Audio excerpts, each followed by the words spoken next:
सुनिए दोस्तों, हम आपको इस वीडियो में कुछ ऐसा बताने वाले हैं जो अभी कभी भी आप बीमार नहीं पड़ सकते अगर आप इन नुस्खों को अपना लेते हैं तो। चलिए शुरू करते हैं हम। इंसान अपनी गाड़ी की सर्विस करवाना भी चाहता है, अपने घर की साफ़ सफाई कराना भी नहीं भूलता, और यहाँ तक कि अपने जूतों तक की सफाई करना भी नहीं भूलता। लेकिन अपने शरीर की सफाई वह कब करता है? आप सोच ही रहे होंगे कि भाई हम नहाते धोते तो रोज़ है, तो सफाई तो हो ही जाती है। मैं बाहर की सफाई की बात नहीं कर रहा हूँ, मैं भीतर की सफाई की बात कर रहा हूँ, पेट की सफाई की बात कर रहा हूँ। भाई भाग भत्ते जो ने आयुर्वेद में लिखा है कि 99 बीमारियों का पेट से पैदा होती है। चलिए अपने पहले यह समझ लेते हैं कि हमारे पेट में से बीमारी पैदा कैसे होती है, और सभी समझ पाएंगे कि उस पर पेट को साफ कैसे करना है। आपको ऐसे बहुत सारे लोग दिखेंगे जो अपनी बीमारियों के कारण दुखी रहते हैं, डॉक्टरों के पास घूमते रहते हैं, किसी वैद्य के पास जाते हैं रहते हैं, और उनका नाम जीवन दवाइयाँ के सहारे चलने लगता है। और यह भी हकीकत है कि उन दवाइयों से उन्हें कुछ देर के लिए तो आराम हो जाता है, लेकिन उस बीमारी की जड़ कभी नहीं ख़त्म हो जाती। और जैसे ही वह दवाइयाँ लेने छोड़ देता है तो दर्द फिर से उनका परेशान करने लग जाता है। भाई ये कितने भी लोग अपने देखे होंगे, और वास्तविकता में तो आपके परिवार में भी ऐसे लोग होंगे। किसी के हाथ में दर्द होता है तो किसी के घुटनों में दर्द होता है, किसी के पैर में दर्द होता है, और किसी के गठिया बाई में दर्द होता है, तो किसी के कमर में दर्द होता है, तो किसी के लिवर में दर्द होता है, किसी को पथरी है। लेकिन समझने की बात यह है कि जिस तरह एक बीज से एक पेड़ बनता है, उसी तरह हमारे पेट में जमा गंदगी से ही इन सारी बीमारियों का जन्म होता है। यह तो हम सभी जानते हैं कि फल और कच्ची सब्जियों को पचने में तकरीबन 2 से 3 घंटे लगते हैं। वहीं पर अगर हम अनाज की बात करें, जैसे गेहूँ या फिर से कोई अनाज, तो उनका पकने में 5 से 6 घंटे लग जाते हैं। लेकिन अगर हम बात करें मांस मछली या फिर नॉनवेज की, जो अपने पचने में 15 से 20 मिनट लग जाती है। अब तो शरीर गंदगी के शरीर में हमारे शरीर में जमी है जाती है। बड़े ध्यान से समझना, यह समझेंगे तो समझ पाओगे कि उस गंदगी को बाहर कैसे निकालना है। इसे मैं आपको आसान तरीके से एक उदाहरण के माध्यम से समझाता हूँ। मान लीजिए कि आप अपनी गाड़ी लेकर अपने घर से जाते हैं, रास्ते में गाड़ी सड़क पर चलती है, और कुछ देर सड़क पर चलने के बाद सामने कीचड़ आ जाता है। अब जब कीचड़ से गाड़ी होकर निकलेगी तो उसके टायर पर भी कीचड़ लगेगा, उसका टायर गंदा होगा और वह भी कीचड़ में गंदगी बिल्कुल लग जाएगी। अब फिर से जब गाड़ी सड़क पर चलने लगी हो सकती है तो उसका कीचड़ हट जाएगा, लेकिन वह कीचड़ पूरी तरह से साफ नहीं होता, वह ऊपर से साफ हो जाएगा। अब किसी चीज़ से साफ करेंगे तो वह भी ऊपर से ही साफ होगा, क्योंकि टायर पर जब वह देखते तो उसमें टायर बनी होती है, और उसमें एक स्पेस बना होता है, एक जगह बनी होती है, और उसमें मिट्टी फंसी रहती है, कीचड़ भी उसी से फंसा रहता है। तो ऊपर से साफ करने पर वह ऊपर से साफ होता है। उसे टायर को पूरी तरह से साफ करने के लिए आपको तेज प्रेशर से उस पर पानी डालना होगा, तब उसके बीच वाले स्पेस से मिट्टी निकालनी और बाहर लेनी। अगर कोई प्रेस है उस पर है, वह मिट्टी सालों साल तक उसमें फंसी रहती है और टायर यूं ही चलता रहता है। उसी तरह जब कोई खाना खाते हैं तो पहले तो खाना हमारे मुँह से में आता है, और मुंह से जब हम चबाते हैं फिर हमारे पेट में पहुंचता है, और जब जहाँ पर हमारी इष्ट इसमें से रस लेती है, इसमें से जो भी न्यूट्रिशन होते हैं उन्हें खींच लेती है, और उसके बाद वह उस अस्पताल स्टेशन में से बाहर भेजती है, जहाँ वह अपने रास्ते से बाहर आ जाती है। लेकिन इस प्रकार के खाने को पचाने में अलग अलग समय लगता है, यह तो हमने सीख लिया। अभी कुछ बताता था तो इससे पहले कि खाना पच जाता, हमारे इस्तेमाल उसमें से ज़रूरी न्यूट्रिएंट्स निकल जाती है। इससे पहले हम कुछ और खा लेते हैं, वह भी तो जाएगा, वह खाना जो हमने अभी खाया है वह भी रास्ते से ही वह उसी रास्ते से पहुंच जाएगा। अब जो खाना पहले से हमारे पेट में पड़ा हुआ है, जो पूरी तरह से हजम भी नहीं हुआ है, डाइजेस्ट नहीं हुआ है, वह भी उस पर प्रेशर डालेगा। किसका जो खाना हमने अभी खाया है उसका कोई भी तो उसी रास्ते में आने वाला है, और आगे तो जब पड़ा है तो वह खाना उसको धक्का पेरा वह पुराना खाना बिना पूरी तरह से डाइजेस्ट हुए आगे निकल जाएगा। लेकिन जब वह हाफ डाइजेस्ट खाना बिना पूरी तरह से हजम हुए आगे बढ़ जाता है, यह तो पीछे बैक्टीरिया के भंडार बहुत सारे बैक्टीरिया होती है जो पीछे छूट जाती है और ये बैक्टीरिया हमारी स्टाइल में यानी कि हमारे पेट की हमारे सिस्टम की जो इन्वॉल्व होती है इनमें चिपक जाते हैं। इसी जैसे जैसे कीचड़ उस गाड़ी के पहिए पर लग जाता है, ठीक उसी प्रकार हमारी स्टाइलिन तो खाने से न्यूट्रिशंस खींचने के लिए बनी है। तो हम अपने स्टाइलिन खाने से न्यूट्रिशन खींचते हैं और शरीर के दूसरे अंगों में उन्हें पहुंचाती है। तो उन्हें न्यूट्रिशन के साथ यह बैक्टीरिया जो पहले से ही हमारे स्टाइलिन में चिपके हुए थे वह भी खून के साथ अलग अलग अंगों में पहुंच जाती है। जब वह बैक्टीरिया हमारा खून हमारे शरीर के अलग अलग अंगों पर पहुंचता है तो अलग अलग प्रकार की बीमारी पैदा होती है।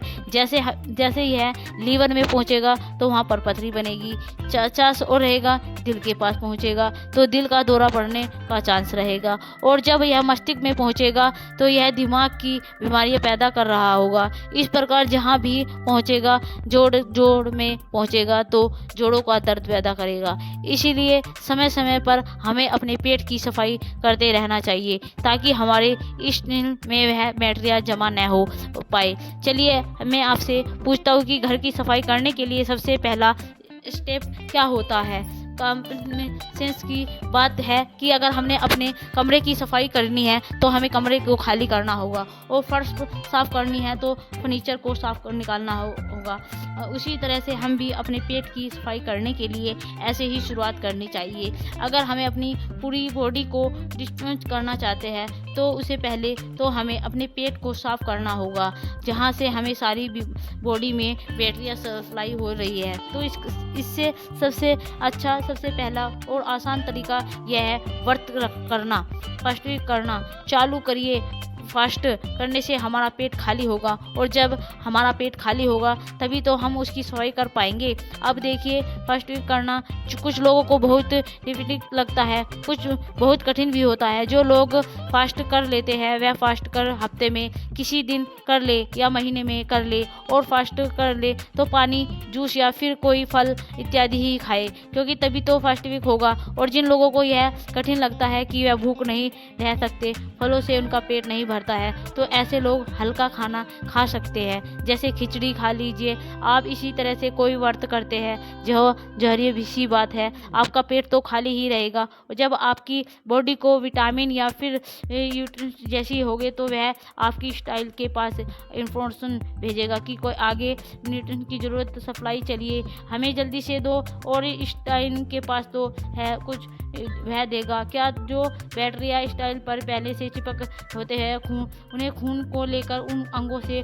पास पहुंच जाता है, और इसी तरीके से वह स्टाइल यानी कि हमारे पेट की इग्नर वाल साफ हो जाती है, उन पर से बैक्टीरिया हट जाती है। लेकिन अब वह बैक्टीरिया हमारे खून में मौजूद है, जो अपने खून से ही बैक्टीरिया निकालने के लिए आपको पसीने निकालने चाहिए। आप जितने पसीने निकालेंगे उतना ही आपका खून डिस्ट्रीब्यूट होता जाएगा। जो हमारी स्किन में छोटे छोटे मोर्स होते हैं जहाँ से पसीना बाहर आ जाता है, पसीने के साथ जो हमारे खून में जो अनवाइट मटेरिया होते हैं वह भी बाहर आ जाते हैं। लेकिन यह बात सच बताना आपसे बहुत सारे लोग ना सोचते होंगे कि कल से हम अच्छा रूटीन बनाएंगे, डेली एक्सरसाइज करेंगे, अच्छा खाना खाएंगे, अपने शरीर का ख्याल रखेंगे, लेकिन अगली सुबह आते ही आप भूल जाते हैं। फिर से वही रूटीन, घर से लेट उठना, फिर से ऑफिस में जाना, और फिर से आकर उसी तरह से रात में लेट सोना। देखिए इसमें गलती इंसान की नहीं होती, इंसान का रूटीन ही ऐसा हो जाता है। वह कभी रात की ड्यूटी करता है तो कभी दिन की ड्यूटी करता है। इस तरह से उनका रूटीन फिक्स हो ही नहीं पाता, और वह अंदर ही अंदर अपने मन में निराशा होता चला जाता है। क्या भाई किस तरह से एक्सरसाइज स्मार्ट करेंगे तो टाइम तो मिलता ही है, नहीं तो मैं कैसे अपना ख्याल रखूँगा बताओ। मुझे तो दोस्त आपके लिए विकल्प आवश्यक होते हुए भी अगर तुम ध्यान से सोचोगे, दिमाग लगाओगे तो तुम्हें एक तरीके से मिल जाएगा। भाई इसके लिए हमें जापान के लोगों से सीखना चाहिए। जापान के लोगों को भी सैल्यूट इसी तरह से बिजी रहता है। उन्हें टाइम मिल ही नहीं पाता कि वह एक्सरसाइज करे। उसे देश में भी ज़्यादातर लोगों को टाइम मिल ही नहीं पाता है कि वह एक्सरसाइज करे ले। इसीलिए वह अपने पास एक साइकिल रखते हैं। कहीं जाना हो और इधर उधर छोटी मोटी जगहों पर ज़्यादातर दूर जाना नहीं होता, वहाँ पर वह अपनी साइकिल का इस्तेमाल करते हैं। वरना तो वह पब्लिक स्पोर्ट में या फिर खुद की कार से ट्रेवल करते हैं। जहाँ दूर नहीं लेकिन छोटी जगहों पर कुछ दूर जाने के लिए वहाँ हमें तो साइकिल का इस्तेमाल कर सकते हैं। इससे हमारी साइज में और वैल्यूज शामिल होता है, उन पर बहुत अच्छा काम होता है। साथ में हमारा पसीना भी निकल जाता है, तो इसके हमारी बॉडी भी डिफ्यूज हो जाती है। उसके बाद साथ ही वेल्यूशन भी नहीं होता, प्रदूषण से भी बचे रहते हैं। अगर साइकिलिंग करने में स्टूडेंट नहीं हो तो फिर डांस कर लो, फिर रीडिंग कर लो, जिस तरह से भी हो, बस अपने शरीर में पसीना निकालो। तो आपके जो से स्किन से जो एकदम क्लियर का जहाँ जल्द पकड़ने के लिए या फिर कोई रोग ना लगे, इसलिए उन पर दवाइयाँ छिड़काव किया जाता है। जब हम फलों और सब्जियों को खाते हैं तो वह पेस्टिसाइड हमारे अंदर हमारी बॉडी में एकटर हो जाती है, तो उन पेस्टिसाइड की वजह से हमारे अंदर बहुत सारी बैक्टीरिया पैदा होती है, जिससे बहुत सारी बीमारी पैदा होती है। और सबसे बड़ी बीमारी जो है पैदा होती है वह होती है कॉन्स्टिपेशन की। कुछ लोगों को हमेशा कॉन्स्टिपेशन रहता है। जब वह भी सुबह बाथरूम में जाते हैं तो उनका पेट अच्छे से साफ ही नहीं हो पाता, वजह से पूरे दिन परेशान रहते हैं, टेंस में रहते हैं और कुछ भी अच्छा नहीं लगता, कुछ खाने का मन नहीं करता, भूख नहीं लगती। उन लोगों को के लिए त्रिफला चूर्ण सबसे अच्छा औषधि मानी जाती है। त्रिफला के नाम से ही पता चलता है कि यह 3 फलों से मेल मिलकर बना होता है, आंवला और हरा डीडेन। त्रिफला चूर्ण के कमोड में होता है। आंवला में विटामिन सी की होता है, फाइबर होता है और वहीं पर DTDH बहुत अच्छा होता है। जिस दिन आप सुबह या वो पानी नहीं पीने वाले, उस दिन आप त्रिफला चूर्ण का सेवन कर लें। एक छोटी चम्मच अच्छे से गुनगुने पानी में मिलाकर पियो, उसके बाद देखना क्या फ़ायदा होता है। अच्छे से डाइजेस्ट होगा, अच्छे से पेट इतने अच्छे से खाली होगा कि पूरा दिन हल्का महसूस करोगे। और इससे भी रोज़ लेने की ज़रूरत नहीं है भाई। एक हफ्ता अपने नींबू का पानी ले लीजिए, फिर भी किसी दूसरे हफ्ते अपने त्रिफला चूर्ण का सेवन कर लीजिए। इस तरह अल्टरनेट तरीके से इनका इस्तेमाल क्या करना। कहाँ पता चले कि आप नींबू पानी भी पी रहे हैं और साथ में त्रिफला चूर्ण भी सेवन कर रहे हैं, ऐसा मत करना। अच्छा इलाज की बात बताता हूँ। जो लोग अल्कोहल ज़्यादा पीते हैं उनकी वजह से उनकी बॉडी में एक बढ़ जाती है, और तो यह जो त्रिफला चूर्ण है यह उस अल्कोहल के इफेक्ट को भी बहुत कम कर देता है। अच्छा देखिए, अगर आप पहले त्रिफला चूर्ण का अवॉइड करना चाहे या फिर अपने डॉक्टर से सलाह ले, तभी लेना एक बहुत अच्छा तरीका है बॉडी को डिफ्यूज करने की। और वह है खाने से पहले फ्रूट्स या सैलेड खा लो, अच्छे से पेट भर लो। उससे क्या होता है कि फलों में और सलाद में फाइबर होते हैं बहुत अच्छी मात्रा में। जब फाइबर हमारी बॉडी में पहुंचते हैं तो वह ल्यूब्रिकेशन पैदा करते हैं, जिस ल्यूब्रिकेशन की वजह से जो हम खाना खाते हैं वह कहीं अटकता नहीं है, वह आसानी से नीचे चला जाता है। और खाना कभी भी पूरा पेट भर के मन खाना खाने को हमेशा